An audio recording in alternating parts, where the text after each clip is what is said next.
The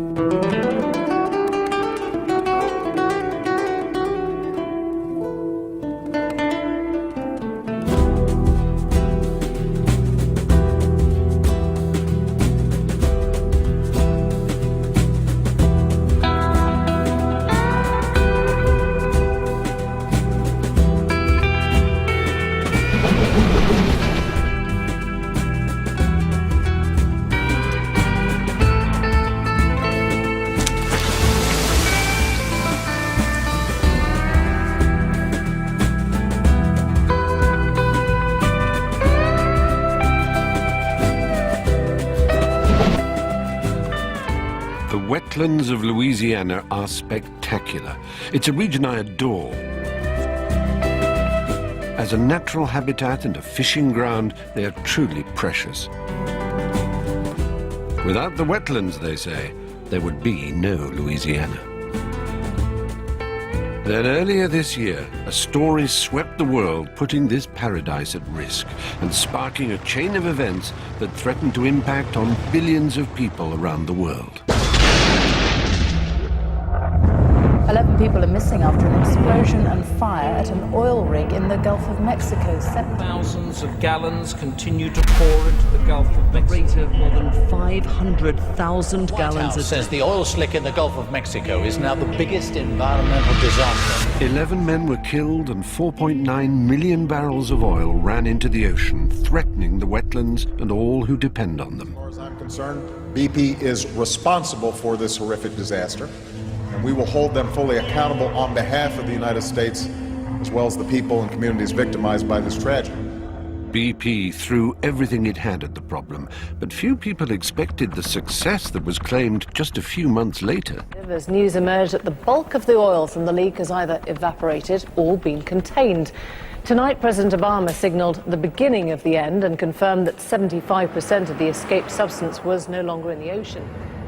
4 months after the disaster, I am back in Louisiana to find out how people have come through the crisis, how the wetlands and the wildlife have been affected, and whether it can possibly be true that the worst oil spill in American waters has just vanished.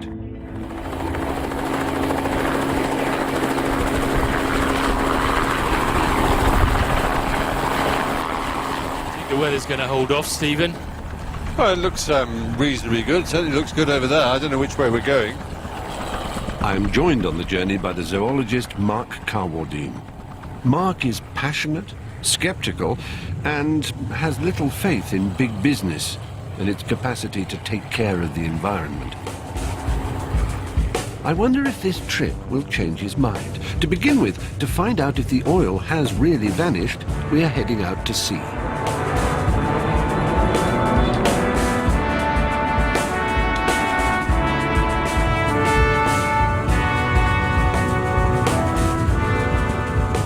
Well, there's no visible sign of any oil I can see.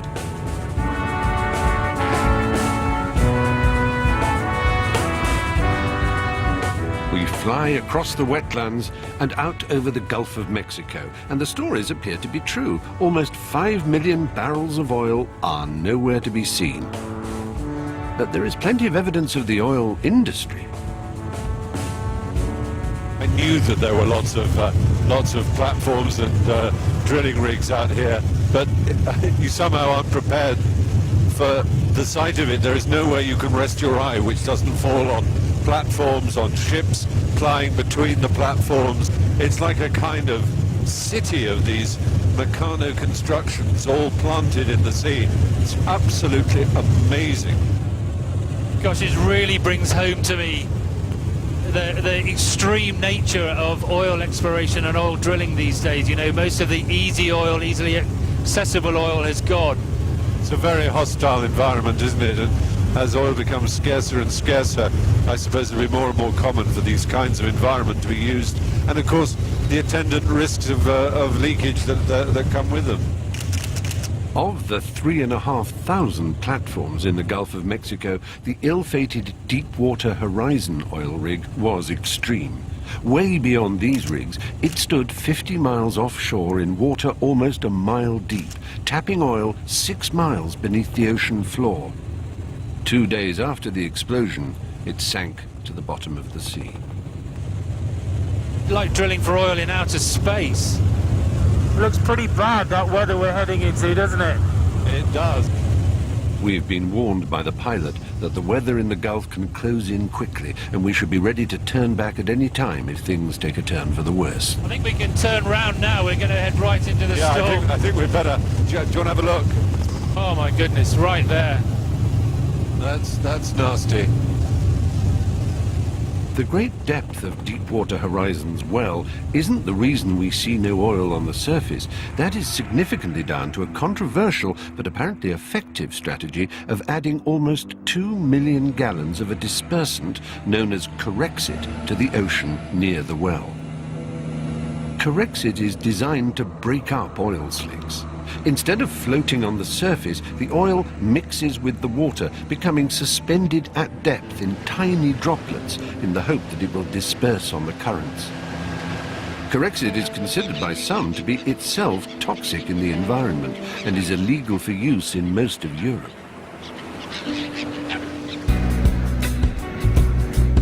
Though there's no sign of oil from 500 feet, we want to talk to some people who walk the beaches of Louisiana every day to see if they feel that spraying dispersant has solved the problem.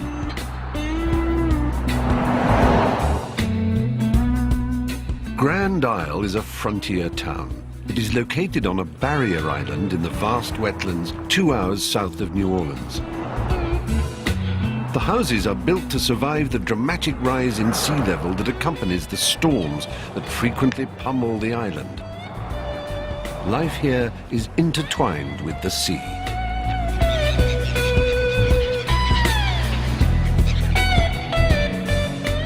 Les and Barbara have lived in Grand Isle for many years. Les works for the state of Louisiana and as such gets reports every morning on the progress of BP's cleanup operation. What did it look like at the worst day you saw it? Did it really have big black blobs all over it? It wasn't black, it was kind of a rusty orange. So you've been following this day by day? I've been here every day. I mean, do you think there'll be no more oil coming up now, or is that the end of it, or are you expecting to see more? No, I think more will come. We can't predict we that can't predict that. But my I'm meeting sure this morning with the operations center at Lafourche over at Fort Fouchon gave me a report that they picked up 9,000 bags of oil and waste yesterday on the beach and in the water. So how come we're being told that the oil's pretty much gone and that's the end of the problem? We would love to believe that, but we're not seeing the evidence of it here. So it's possible that this beach being clean, in 2 or 3 days there may be another influx, is that? Absolutely. Yes, it's continuous and it's not predictable. I see. As long as we've it's with seen the tides. It's not as, I can't even say it's not as intense as it's been because it's just so unpredictable. Now, I don't doubt a word that Barbara and Les told us, but Mark and I explore a mile or so of the shoreline without finding so much as a speck of oil.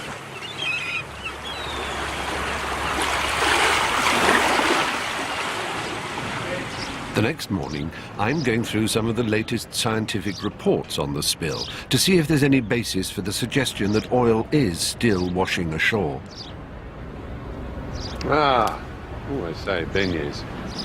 You have a great day. Thank you so much. No one seems to be able to agree about this oil spill. The government, the Obama administration, has said that it's, 90% seems to have been sorted out, or certainly 70% has been cleaned up. But now we're getting other scientists saying, no, 90% of it's still down there. There's a chap here called Ian MacDonald who's been studying the Gulf for 30 years. He's an ocean scientist from Florida State, and he's accused the White House of making sweeping and largely unsupported claims. He says the imprint will be there in the Gulf of Mexico for the rest of my life. It's not gone. The news warning about a tipping point from which the wildlife and ecosystem cannot recover. There are toxins, the oil-based toxins, xylene and benzene, that you get in crude anyway, apparently. But there's also this stuff, Corexit, which is this dispersant, this agent that is used to break the crude up into micro droplets. And no one quite knows what the effect of that is. It's a very powerful chemical. What does that do in the food chain? But it's the day's local paper that says that the respected Woods Hole Oceanographic Institution has found a plume of oil 22 miles across, hanging beneath the surface. The earliest reports of the spill featured animals struggling through thick oil along the shoreline. That oil certainly seems to have gone, but a vast plume of oil somewhere in the depths will have effects that are much harder to detect.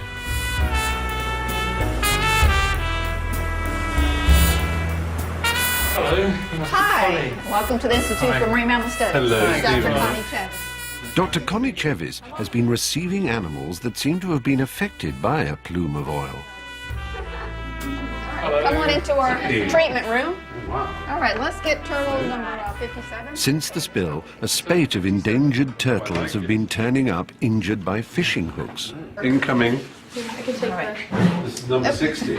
So he came in with the 2 hooks that you saw in the x-rays. We took him to surgery yesterday and removed the 2 hooks, and now I'm wanting to evaluate to see what he looks like. See, but these are the surgery sites down here. Connie is seeing large numbers of turtles that have been caught on fishing lines, something that is very unusual and something that has greatly increased since the Deepwater Horizon spill. Normally, we get 1 to 3 a year that are caught on fishing lines, and right now we're up to about 50 turtles. Could this be because they were moving from the oil? That's one possibility. And coming in closer to shore than normal. Yeah. Right. Secondly, is that the fish were moving from the oiled areas to the non-oiled areas. So there's a lot of factors involved, and we can't say, well, that's the answer. No. The whole scheme of things is we've got to collect all the facts we can, and then we put everything together and rule out whatever can be ruled. That is science, exactly.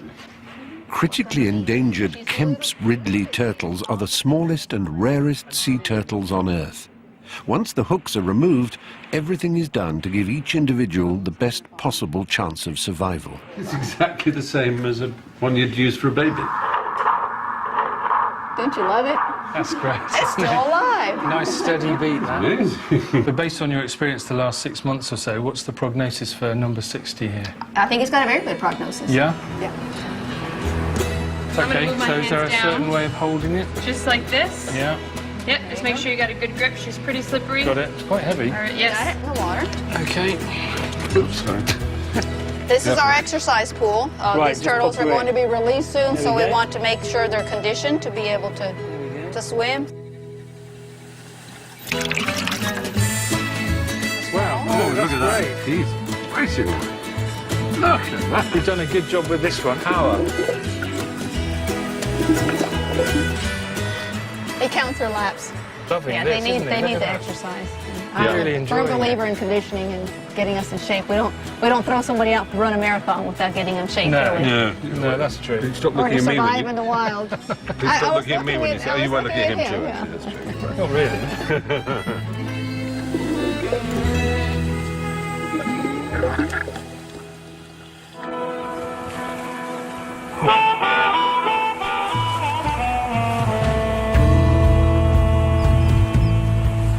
Grand Isle is pelican country. The oil-doused shape of the pelican became the symbol of the oil spill in the Gulf of Mexico. Once endangered in the US, the state bird has bounced back in recent years, but was hit hard by the worst of the oil spill. Yeah, lovely. Even though the surface oil is no longer present, the smallest amount of submerged oil can cause a problem for birds that spend their day dipping into the water. We're traveling to some islands known to be key breeding sites for this iconic species, together with Tom McKenzie of the US Fish and Wildlife Service. Tom is still having to perform daily patrols to look for pelicans that may have swallowed oil. The booms, designed to keep the original slick from the nesting site, now double as fishing platforms for the birds. Do you know how many pelicans were killed by the oil? Probably in the 3,000 range. And is that the sort of number you might have expected, or? Yeah, this whole operation, I've gotten out of the prediction business. You just can't tell. Everything has been big surprise. This has been one of the biggest ones, the longest one, the most expensive response, the largest personnel and equipment response we've ever done. the Capture the bird. At Queen Bess, we're waiting to catch a bird. at Queen Bess. Isn't it? 2-4. This is 102. You got something? All right, gotcha.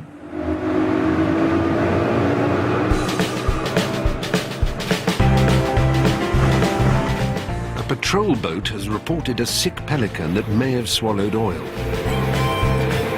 Our boat is needed to get there quickly to chase the bird towards the net. It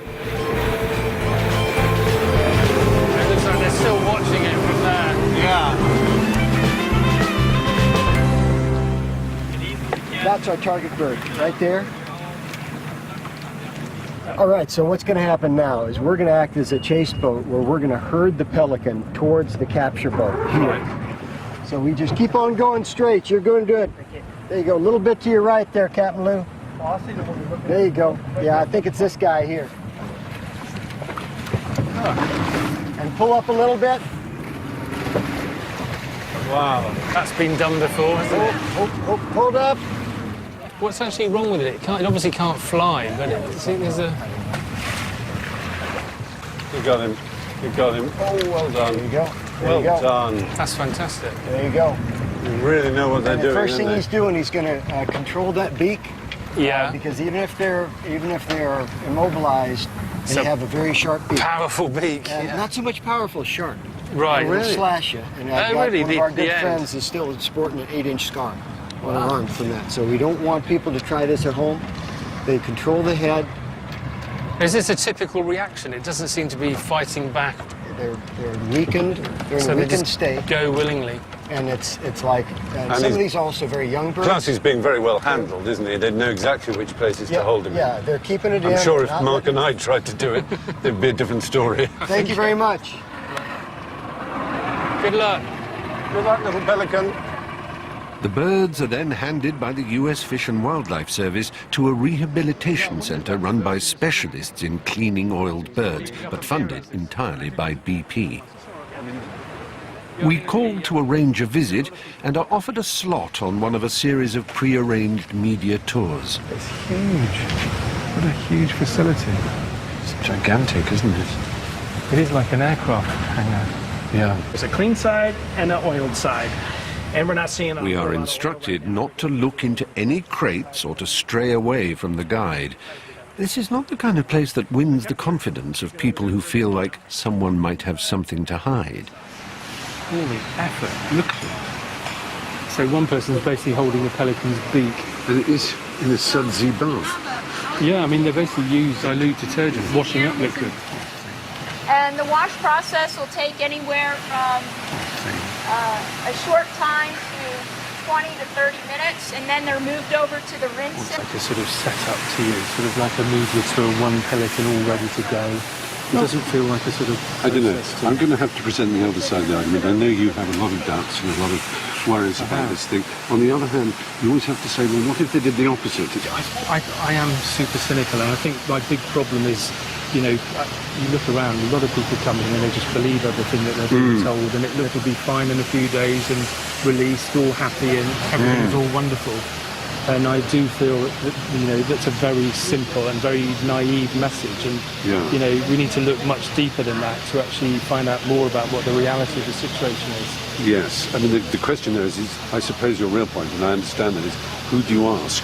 Because the state and indeed the government seem to be, I mean, they understand that this thing won't get solved unless they persuade BP to put hundreds of millions in, and BP's going to exact a price for that, and one of the prices will be that you don't ask certain questions, I guess. We're ready to go. Down the area, thank you. It's a good example. Yes, exactly. Of course, almost anything you can say about this crisis, you can say, well, they're all in the pay of BP, because in a sense they are, because BP has waded in with more money than you can possibly count. And I think what gets me is the fact that BP has very cleverly set everything up so that, you know, you can bring journalists and camera crews in, and, you know, I was listening to some of the, I'll whisper because there's some over there, but some of the crews and people talking, and they say, isn't it wonderful, all these birds coming in and being cleaned and being released, and what a fantastic job. And I'm standing there thinking, yeah, but this is exactly what BP wants us to see and believe. And, you know, the reality is, behind the scenes is, the vast majority of pelicans and gulls and terns, what have you, will never be seen. They'll have died a death out at sea and nobody will ever find them. I don't see what else BP could have done. By them not paying people, by them not throwing money at the problem, would that be better? But didn't you get a sense of sort of cloak and dagger? And I mean, I'm really cynical about it all. And they, on the surface, they're doing a great job, and the individuals are doing a great job. But you know, it's very stage managed, and there's no doubt at all the whole objective of this is to make people go away and show on television and show in newspapers that the problem's being solved and we don't need to worry anymore. There may be only one way to settle this. I suggest we go back inside and put some of Mark's points directly to Jay Holcomb, our guide and the executive director of the International Bird Rescue Research Centre. You must have heard that the idea that BP is just basically buying up almost everybody in the... So they're stuffing their mouths with gold, as the phrase has it, so that you can't really speak against BP, you can't necessarily even criticise them. Does that worry you in a way? Because after all, you must be angry. Well, it doesn't worry me. I mean, it's just part of the reality. We did the Exxon Valdez spill and 21 years ago, and it was the same thing. And we were told that we sold out and all that stuff. The truth is, we're caring for the birds. There's nothing to hide. They're oiled. We don't deny that. And we're caring for them. It's simple. As far as my own personal opinions, I keep most of them private. And I have to be honest with you, I've done this work a long time. So the truth is, until all the information's in, which would be years down the line. We were just doing an interview in the other room where they were asking us, well, how's it going to affect the environment? Well, I don't know. I mean, I've never seen dispersant dumped like this before, and oil that they say is under the water. And so until there's hard, solid facts, we don't know what it's going to do to the environment or the birds in the future. But you're reasonably confident about sending a clean bird back, that it's not going to get oiled again? Because there are these talks of these enormous plumes. Yeah, I'm not particularly. I wouldn't say I was confident. I think that right now there's lots of birds out there that are clean, and there's fish available, and there's a clean environment as we know it. Whether what happens in the future, I don't know. But the alternative would be to keep them. We can't do that, so we have to take that risk.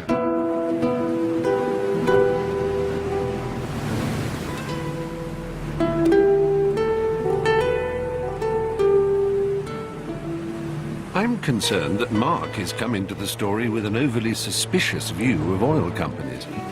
After all, it seems to me that while funding conservation might allow BP to control the press to some degree, it also allows the conservation to happen in the first place.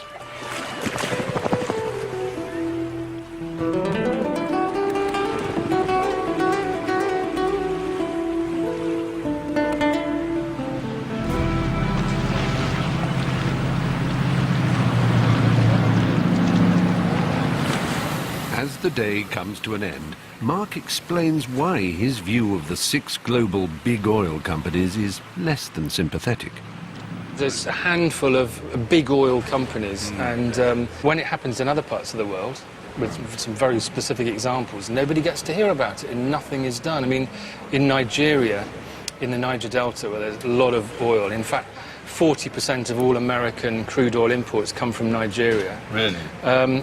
They are spilling twice as much oil as was spilt in the whole Gulf oil spill every year in the Niger Delta. And people living there they're drinking contaminated water. This is affecting millions of people. They're eating contaminated fish, they're farming on contaminated land, they're breathing in contaminated air. And had you heard about that? No, I'm embarrassed not to know about it. No, but nobody does know about it. And because it's in Africa, the rest of the world doesn't take anything like so much interest. Because this is in America, it's a big issue, and you know, it's quite a smug attitude to make all this fuss and do all this cleaning and saying everything's going to be sorted and everyone will be put right. When actually, when they don't have to do that, it's not just BP, it's all the big oil companies, they don't.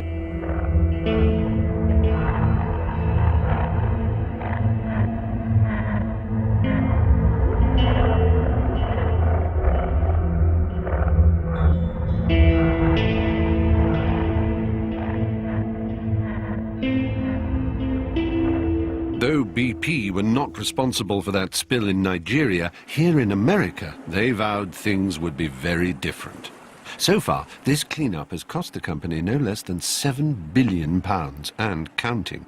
Everywhere you look, there are the signs of a cleanup in full swing.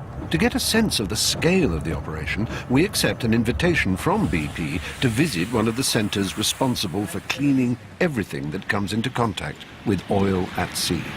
And anything that gets oil on it has to come here, and it's phenomenal security. I think it's you'll like, find it's called a decon forward command post. Oh, you got decon that right. That sounds familiar. Decontamination. It gives you an idea of the sort of military feel of it. Well, it's like trying to get into the White House. It's red tape passes of passes, getting permission from this person and that person. Is that going to fit? That's not big enough. Hey, now, steady. You're right. Sorry. I'll get my goggles on, hang on. I'm allergic to hard hats. Are you? Yeah. Actually, you know you were looking for a hat that suits you. That's not it. Thank you. Right.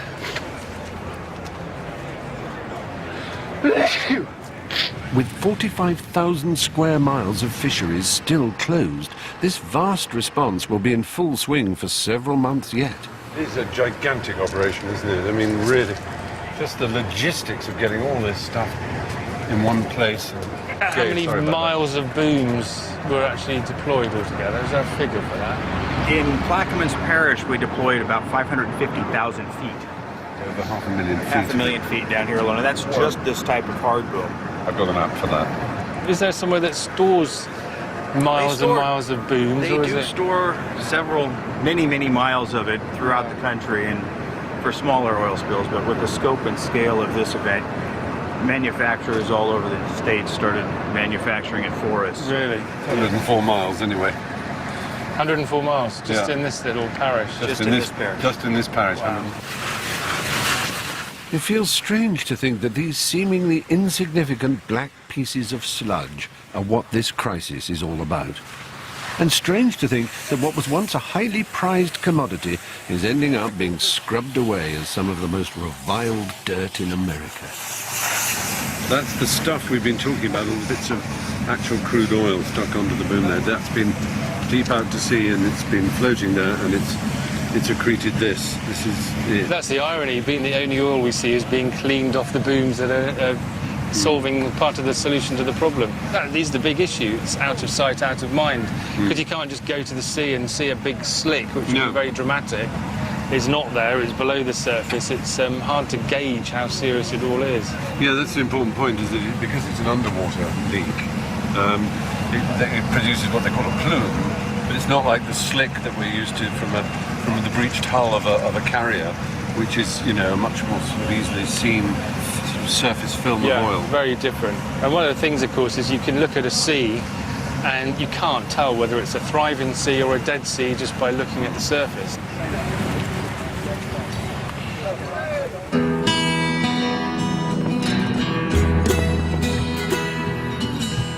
We have just a handful of days in Louisiana. To make the most of our time, we're splitting up. Mark wants to find out more about this wonder chemical intended to disperse the oil, while I have come to see how local people feel about the resulting oil plume now hanging beneath the surface out to sea. Hi Jeff, I'm Stephen. Jeff. Nice to meet you, Jeff. A boat to somebody down here is your lifeblood. Without it, you've got nothing down there. Yeah. The bayou is a system of canals running through the wetlands. You gotta watch it. Hold on. Jeff is taking me to his favorite place, a scattering of houses, some largely built out of junk, on the edge of the bayou. They're amazing, these places. They're all different. They're all kind of eccentric. This is the remnants of a historic community. Though a few people still live here full-time, most, like Jeff, just come here to fish, to hide away, and to enjoy the wetlands. Lovely looking shack. Nice camp. Lovely. Ooh. There you go. This is an amazing place, Jeff. I know this is important for you. You come out here when you camp, and you're confident now that the oil's not going to get in here into the marsh, into the bayou. We are going to get a hurricane or a big tropical storm in here. It could carry the oil as far in as the levees in New Orleans, depending on how large of a storm it is. If the oil is suspended in the water column out there offshore, either the storms are going to stir it up and disperse it, or it's going to draw it into shallower water. forcing the oil up to the top and then driving the oil further inland. A great deal of oil may be out of sight, but it's still out there, which means for Jeff, the wetlands are not off the hook yet. For him, this isn't just a wilderness. 90% of all marine species in the Gulf depend on this environment at some point in their lives. I wouldn't trade this for anything in the world. It's the best place on earth. It's the relationship that everything has with everything else here. The animals, you know, the mammals that live in the marshes depend on the fish in the bayous. The fish in the bayous depend on the shrimp. The shrimp depend on the plankton. If you lose one, you have a possibility of losing them all. This is the nursery. This is where everybody lays their eggs and does their breeding. Right. But Jeff's greatest concern is shared by 1 million people who might never even have visited this place.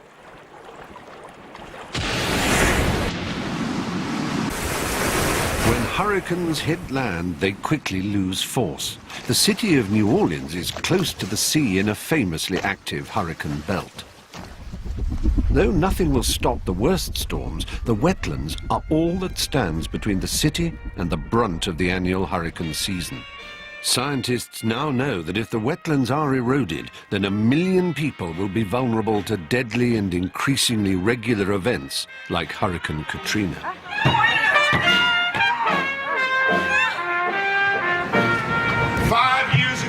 Today, Hurricane Katrina made landfall on the city of New Orleans. Tell them.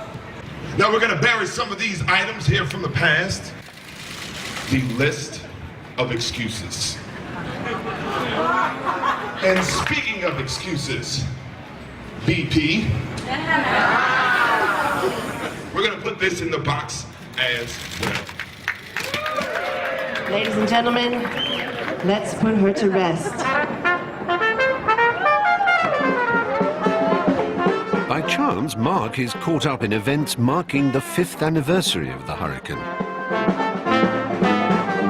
For the people of New Orleans, Hurricane Katrina is undoubtedly the most important event of the last century. It is a sign of the anger felt towards BP that the oil spill is now spoken of in the same breath.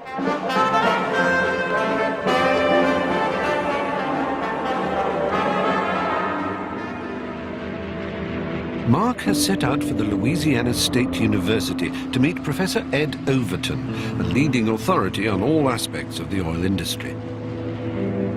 Professor Overton is looking at the impact of the dispersant Corexit on oil and the environment.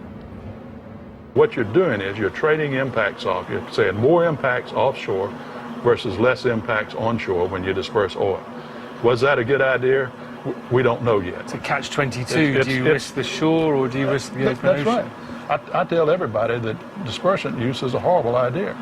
The only thing that might be more horrible is not using it and letting that oil come ashore.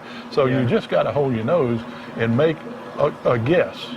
And it is a guess. It's an estimate. Yeah. So and the trouble is, we'll never know because that's one of those hypothetical questions. Professor Overton is conducting experiments on the effectiveness of dispersants. The results may help determine the wisdom of adding dispersants to future spills, but they will be too late for the spill that has just taken place in the Gulf. It seems to me quite outrageous that we don't know what impact the oil is going to have. Don't you think that's something we should have been researching before and have all these answers ready for a spill like this? Absolutely. It's unbelievable that we didn't know that. And what's even more unbelievable is that offshore royalties from the production of oil in these areas is the second largest source of income to the United States government after income tax. And almost some of that, but almost none of that was used to understand the implications of drilling in deep water. It's just unbelievable. And the companies that were asking for the permits should have equally been prepared. It just wasn't done. Everyone had a sense of complacency. They thought the engineering solutions would prevent this kind of spill. That blowout preventer was so heavily engineered that it had to work. It was just like the Titanic. It wasn't going to sink. Well, we know the Titanic is on the bottom, and we now know that that blowout preventer didn't work. The last great oil spill to grab the front pages was the Exxon Valdez spill, in which over 260,000 barrels of crude oil entered the ocean on the 24th of March, 1989. Though it was the ecological disaster that grabbed the headlines, we now know that the way it was dealt with only served to compound the misery for many people caught up in it. 21 years later, fishermen claim the company has still not paid the full amount awarded by the courts to those affected. Clean up that oil. See y'all later. From the outset, BP promised that this time things would be very different. Jeff is taking me to see one of his neighbors. Unusual name. James Phillips is a shrimp fisherman who can't make a cent unless the fishing grounds are declared safe and reopened, but he isn't complaining. Right, I'm Stephen. James Phillips. Nice to meet you. So how do you earn a living in the meantime? Yeah. Well, BP, you know, they send us a little check every month, you know, for us to keep us going till they open this up. Right. Yeah, they doing that. Would you say then that BP have handled this crisis well and satisfactorily? On my end, and you know, as far as fishermen, you know, to me, you know, they did pretty good. I have no complaint, you know.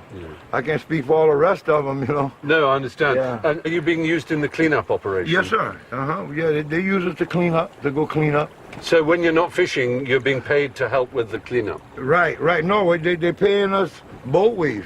They hired a boat to go clean up. Oh, right. And they also just pay us on the side for not fishing. Oh, there we go. I got a few crabs. Though James can't sell his catch, he is allowed to catch food for his family.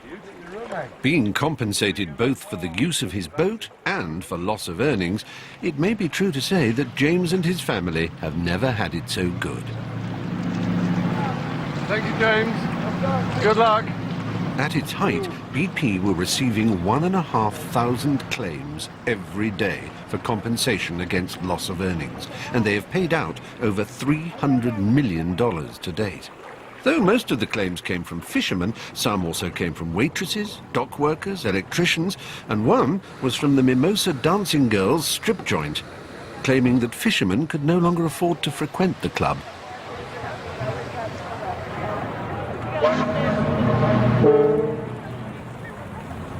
Back in New Orleans, Mark is meeting Mike Ellis, a boatman who received compensation for loss of earnings, but was also asked to take his boat through the slick in search of contaminated wildlife. I did that until I blew my engines up by running through the oil. Really? There was that much oil on the surface? Oh, it was nasty. One day you'd go out there and as far as you could see would be just oil. I mean, you could not see open water. The engine stopped working. What happened then? I had to take it and get it repaired.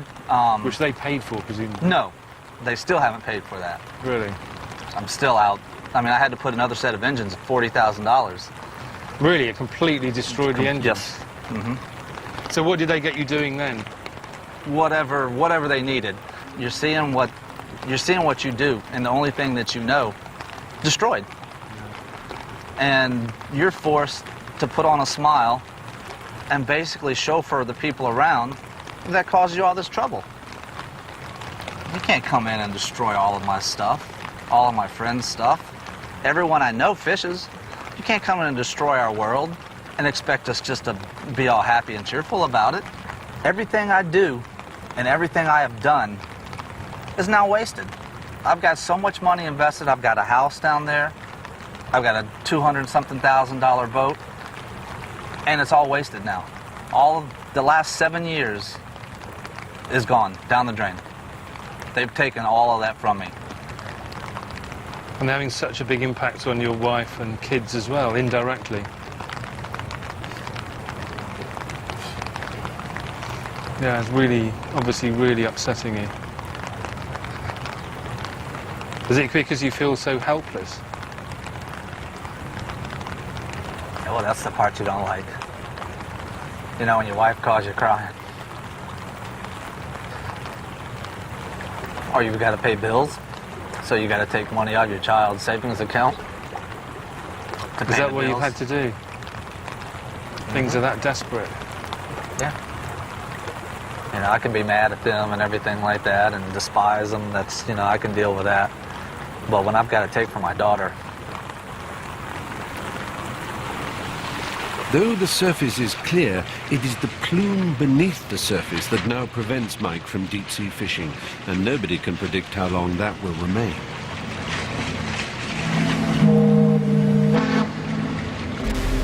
No two oil spills are alike. Nevertheless, in the Exxon Valdez spill, many species were hit and the environmental impact continued for many years. The oil entered the food chain, and 2 decades after the spill, the local whale population is still in decline. A team from the University of North Carolina estimates that it may take yet another 10 years until the Arctic habitat is fully recovered. Les and Barbara, the people we met in Grand Isle, have called us to say that the local crab fishing grounds have been reopened just 4 months after the spill, and they invited us to celebrate with them at a crab party. Walk is my land. I cleared 10 acres and a house I built into the side of the hill. At the party, I meet Dr. Shirley Lasker, a sociologist who has been working with the coastal communities since the spill. She has recently returned from taking a group of local fishermen to Alaska to meet people affected by the Exxon Valdez spill 20 years ago. When we were in Alaska recently, the recommendation was to go on, live your life, do not be dependent on your recovery from the organizations, be they the government or the business that has caused it. Don't characterize yourself as a victim, in other words. That's correct. Yeah. And also there was the issue of forgiveness. Do you forgive but still make sure that the resources are there for the domestic violence, for the corrosive community when the arguments start as to who's at fault? Are you saying that you can lay out the door of a corporation domestic violence, that it follows as the night the day, that if Absolutely. a corporation lets people down, a man will naturally raise his hand to his wife? Because you have a situation in which the income of that family has been stopped or is uncertain. Yeah. And when the fishers stop doing the booming on the oil, they really truly will be out of work. Yeah, and therefore it's perfectly natural they'll hit the waves. And therefore, under stress, it is possible. And we found, remember, Right. this is our second catastrophe. Yeah. We're old hands at this. Yeah. This is the first oil that was collected from the beach. Really, I saw it in the kitchen. I thought it was homemade chutney. It does look like chutney, but make sure you don't get it on you because they say it's very toxic.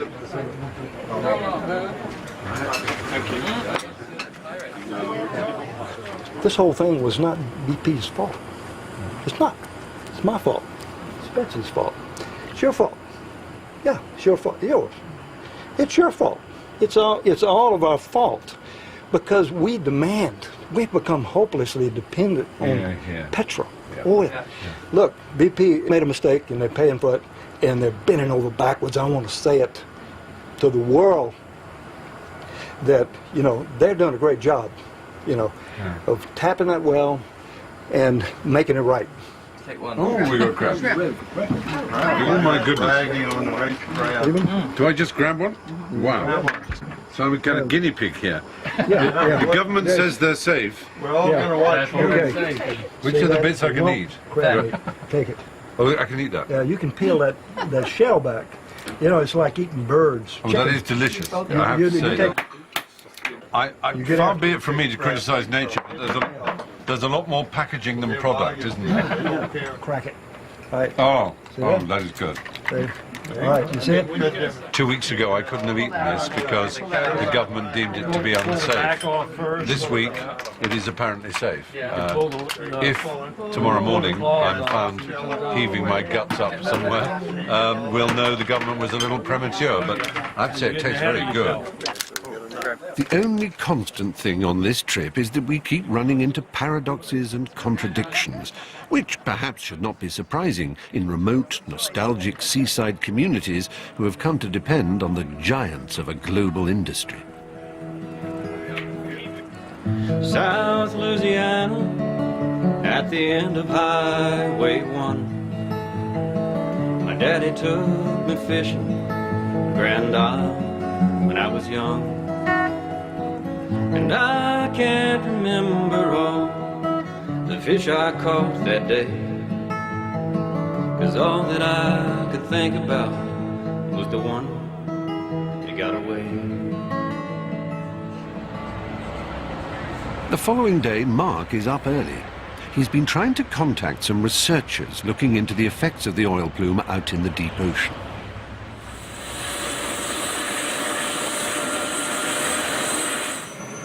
He's had a call telling him that they're currently undertaking further studies on board the Greenpeace ship a few miles off the coast.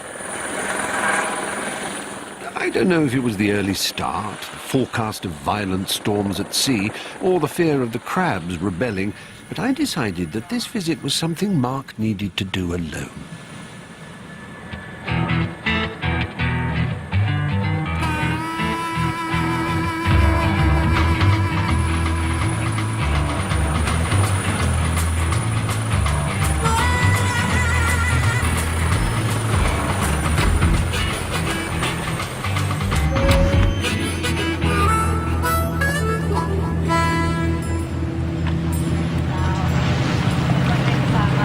Well, we've made it okay. Helicopter got here, strapped safely on the rear deck back there.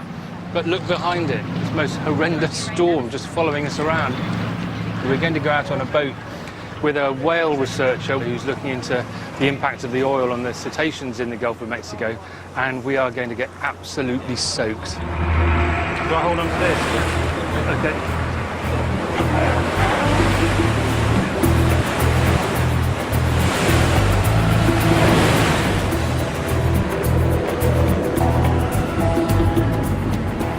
Sue Rocker is a biologist from the Whale and Dolphin Conservation Society. What are you actually trying to find out while you're here? What's the research focusing on? Well, nobody really knows what the effects of the oil and the Corexit are on marine mammals.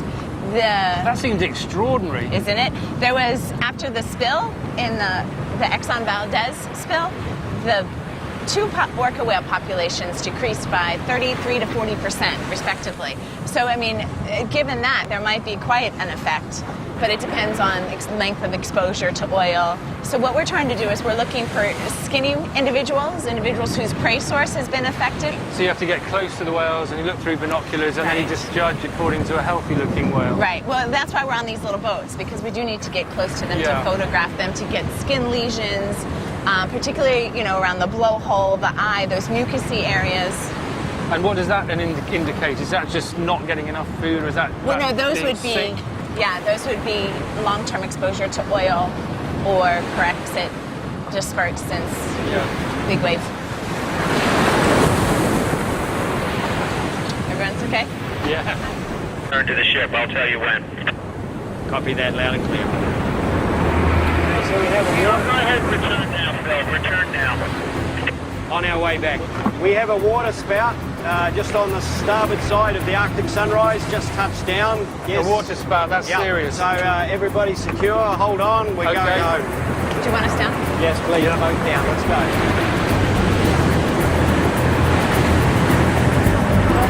That was great. What is a water spout? Water spout is like a mini water tornado.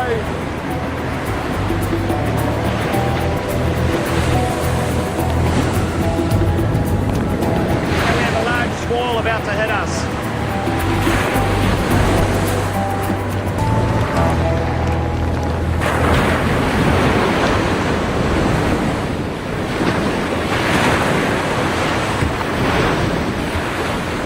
Okay, let's do this. Okay, don't be shy. If the weather has put paid to whale hunting, one job that can be conducted in any weather is trawling for some of the smallest but most revealing creatures in the Gulf of Mexico. Bridge, this is poop deck. We're standing by on them. Erin Gray is a researcher from Tulane University and is gathering the minuscule larvae of blue crabs. And then just let it go? Yep.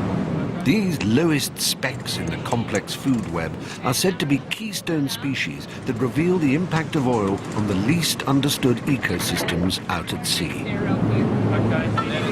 below the surface there. Yeah.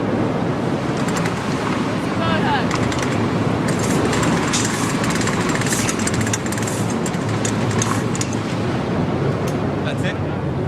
You got it, Georgia? Having acquired the specimens, Erin will take them back to shore for analysis under an electron microscope. That's a good haul, is it? Yeah, that's a pretty good haul.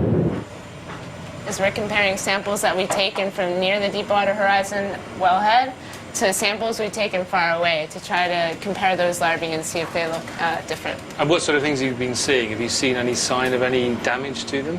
We've seen some weird orange droplets inside the Megalope samples from Grand Isle and a couple places near the oil spill site. Orange droplets, you mean like little orange bubble yes, type little things? orange bubbles inside here. Actually inside the animals? Yes. Has that been seen before?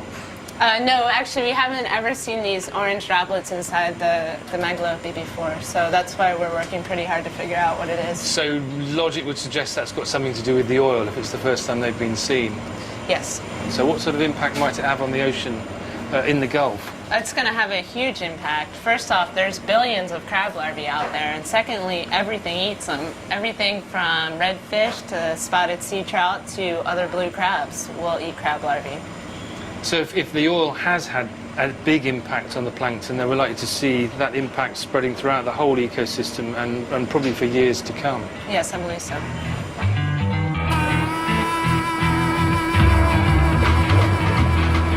BP had a hand in a disastrous accident. But the more we have travelled through Louisiana, the more Mark and I have disagreed about what we have found. He has become increasingly entrenched, and I have been equally persuaded by very different views.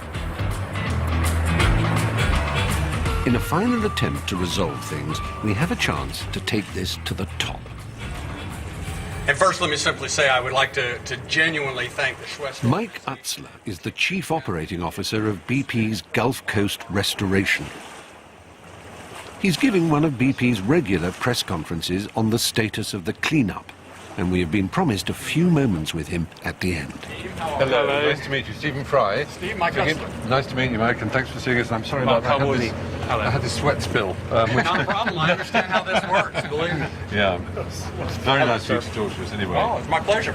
It seems that it was quite premature a few weeks ago to make the announcement that the vast majority of the oil has actually gone and disappeared. Would you agree that was a bit premature? We don't actually know whether the oil has gone or not. You know, the science that has been put into estimating what the oil, how much oil was spilled and how much oil has been recovered is a continuation. It's an estimate, and it's a series of estimates that will become refined as science continues to be refined. I mean, there's some recent research from, for example, the University of South Florida suggesting a lot of the crude oil has sunk right down to the depths where it's very difficult to detect it at all. How will we ever know how much oil is either very deep or actually settling down on the bottom? Well, there's a massive research effort that's actually looking at the water column from the seafloor at beyond 5,000 feet all the way through to the surface. And do we know what proportion of the oil is there then? We don't at this point in time, but what we do know is it's rapidly biodegrading. Sorry to interrupt, but the statement a few weeks ago did say that 3/4 of it had gone. Right. So, but we don't know that for sure.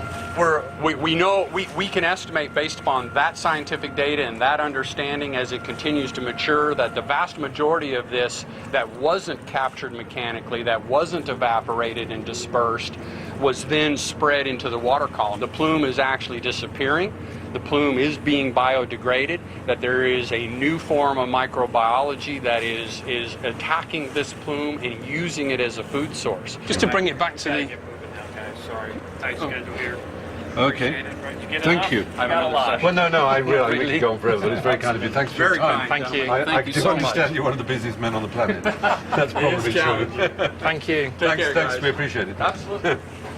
There was so much I wanted to ask him. I was just exploding with frustration. And to finish it off, you've got the right answers. But, you know, the next question was, you know, OK, that's all very well. It's sort of about clearing what you can see, but it's what you can't see. And one of the big questions is, what are they doing about the dispersant they use? But, I mean, listen, let's be honest. This guy doesn't think of himself as a villain. He's desperately trying to do the right thing by his company, and therefore, and he knows that to do the right thing by his company, he's got to do the right thing by public opinion. the public opinion won't buy anything other than what is seen to be a massive investment and commitment. He knows that, and so I don't think he goes home and says, "Ha ha, I fooled the public." No, I don't think that at all. But it's a brilliant PR exercise, and what's actually below the surface, physically and metaphorically, is what really upsets me. When you say you can't believe it, do you seriously imagine that any other outcome than this? Yeah, the good thing is that he did accept that statement that was made publicly and was in all the press just a couple of weeks ago, that 3/4 of the oil is gone, did at least say we don't know, that's not necessarily true. No.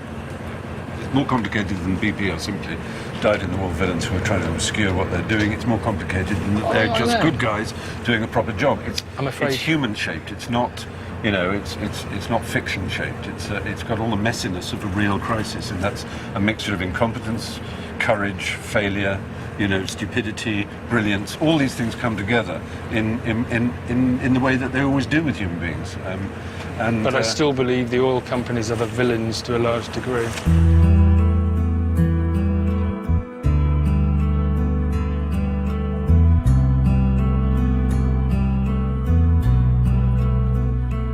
So little on this journey has been straightforward. Easy cliches have given way to the complexities of a real-life crisis. The images we expected were replaced with something trickier, harder to digest. It would have been convenient to have found heroes and villains, tragedies and happy endings, but it didn't work out like that. Not for me, anyway. In the end, this isn't the film I imagined Mark and I would make. I imagined coming over here and talking to him and finding a common ground on which we could assault the supervillain, the Bond villain that is BP and global capital and the exploitation of the world. And of course it's very easy and very tempting to do that. There's no question that these companies are doing quite grave things to environments. On the other hand, these companies are super rich because all of us buy their product, myself included. I came here by plane and then by car. I go everywhere by plane and car. Let's face it, it's, if not an intractable problem, it's a deeply complex one, and we're all mired in it. And it's a bit of a cop-out to blame one company for being somehow responsible for offloading our own guilt, if you like, onto one corporation.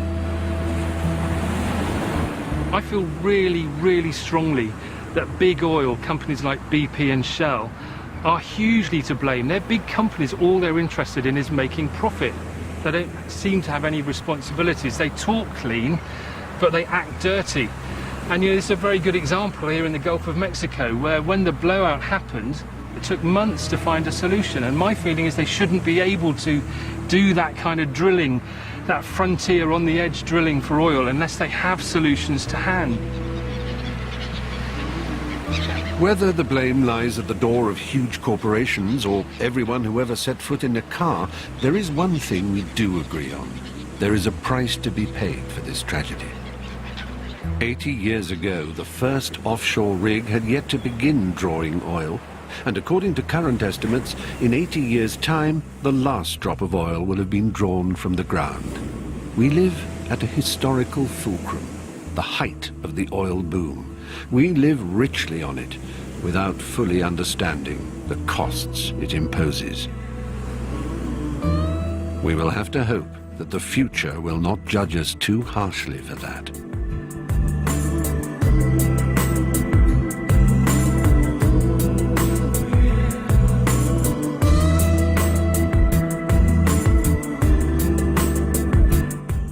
We're off to Holby City here on BBC HD this evening in just a few moments, and there's a tough decision for Rick to make. And then coming up at 10, The Trib with Steve Coogan and Rob Brydon.